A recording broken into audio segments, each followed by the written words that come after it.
सर्प न दुर्जन सर्प दशति कालेन दुर्जनस्तु पदे पदे।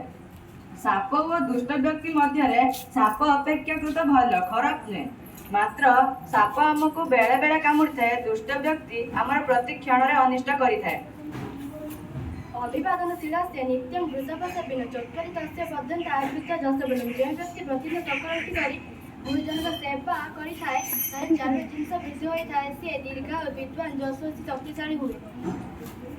युवजीवन संपन्न विशाल संभव विद्याहीन अगंते निर्गंधा एवं किंतु जो व्यक्ति उपजीवन संपन्न होते उच्च कुल जात होते जो व्यक्ति विद्याहीन होता है से शोभा पाए ना। सेहीपरि पलाश फूल सुंदर होते बास्ना नथिबारु से शोभा पाए ना। अयं निज परवेशी गणना लघु चेतसाम उदार चरितांतु वसुंधैव कुटुंबकम।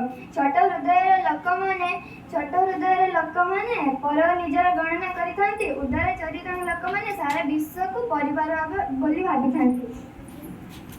कर्मण्य बाधिकारस्ते महाफलेषु कदाचन मा कर्मफल हेतु भूर्मा संगत सुकर्मणि।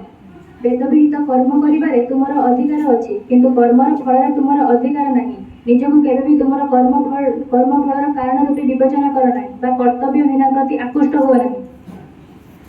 यदा यदा हि धर्मस्य ग्लानिर्भवति भारत अभ्युत्थानम् अधर्मस्य तदात्मानं सृजाम्यहम्। परित्राणाय साधूनां विनाशाय च दुष्कृतं धर्म संस्थापनार्थाय संभवामि जुगे जुगे।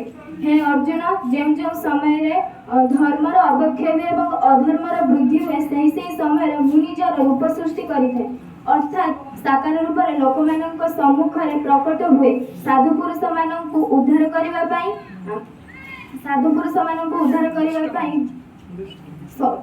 पापी मानू ध्वंस करने धर्मर संस्थापन करने जुगे जुगे प्रकट होता है।